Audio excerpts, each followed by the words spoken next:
tortilla chips. They're crunchy, they're crispy, they're corny, they're delicious, and without them, we would be scooping up guacamole with our hands, and that can get really awkward very fast. So Jack is here, and he's going to tell us all about tortilla chips. Yeah, I've avoided that because I didn't bring you any guacamole. This guacamole's for me. I noticed it's over there, yes. Yeah, so I want you to start tasting. Okay. So the first thing is about texture, right? The ingredients are all pretty much all the same. There are 3 ingredients: corn, oil, and salt.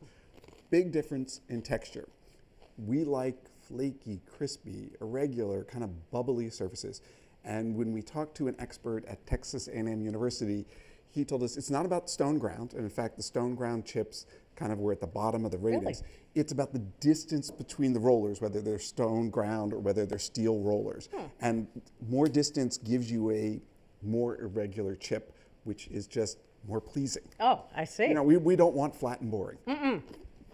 So We certainly do. the second thing that's really interesting and why I brought some guacamole is we did a dip test. And we did this over and over again. I want you to stay neat. Okay. We're going to see how I'm going to do this. So a good chip, you should be able to pick it up, get a nice hefty, that's kind of a lot of guacamole. Now we're talking. I want to party with this guy. But some of the chips that were sort of more delicate, you know, we had, well, I don't know, it didn't break, but I didn't get much guacamole. I really didn't get much leverage on that. Now, obviously, we did this dozens and dozens of times. It doesn't really matter if you get one good chip. You want to be able to do this over and over Yes. with as few failures as possible. Crispness and freshness. I mean, there's nothing sadder than a stale tortilla chip. Right. And especially one that you just opened. And we discovered 2 secrets. One is some of the manufacturers, and they don't need to disclose this, are flushing the oxygen out of the bags and replacing it with nitrogen. Doesn't have to be on the label, but that's actually a good thing. They're spending extra money to keep your chip fresh.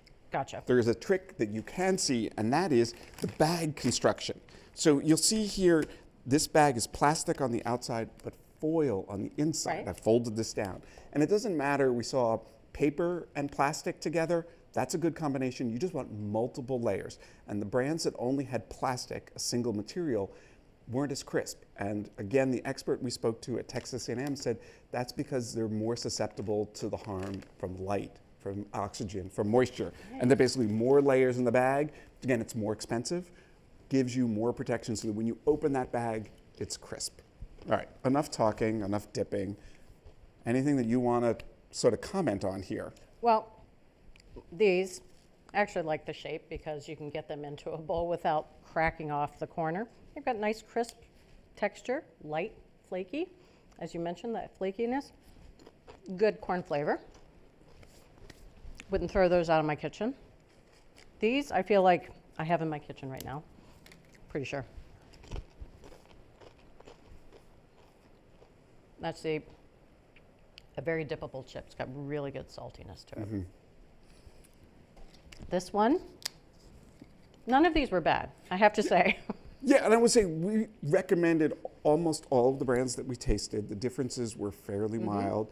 One of the things is about size, and you'll notice that some of the brands are called restaurant style, which is really a marketing ploy to get you to think these aren't just for sitting on the couch and eating, that you can serve them at a meal. Right. Oh, I see. So like you're at a restaurant and you're Right. like, you know, you're having them with dip and they're part of dinner rather than like just, Right. you know, you and the clicker. Which is why I eat my dinners on the couch. See? Got that all figured out. And that last one, I'd say that's my least favorite here. We have a least favorite down at the Yeah, end, it sounds like. And do we have a favorite yet? I'd say my 2 favorites might be between these 2. This one would be great for anything. If I could take one chip with me onto a desert island, as long as there's salsa there too, I'm going with this one. This one seems a little bit more delicate, but really good flavor too. Really like it. You want to start with the one you like the best? Sure, this one. You pick the winner. All right. This is from Tostitos. It's a restaurant style chip. This is kind of a perfect chip. There's nothing that we didn't like about this chip. It's got great flavor, super sturdy, so it's great for dipping, so you can get a lot of guacamole on your chip. And your next choice was the runner-up. Hey. So this is Tortillas. It has a funny name, yeah, so interesting spelling. It is a little thinner, which you noticed, but it was still sturdy enough to pass the dipping test. Yes, all right.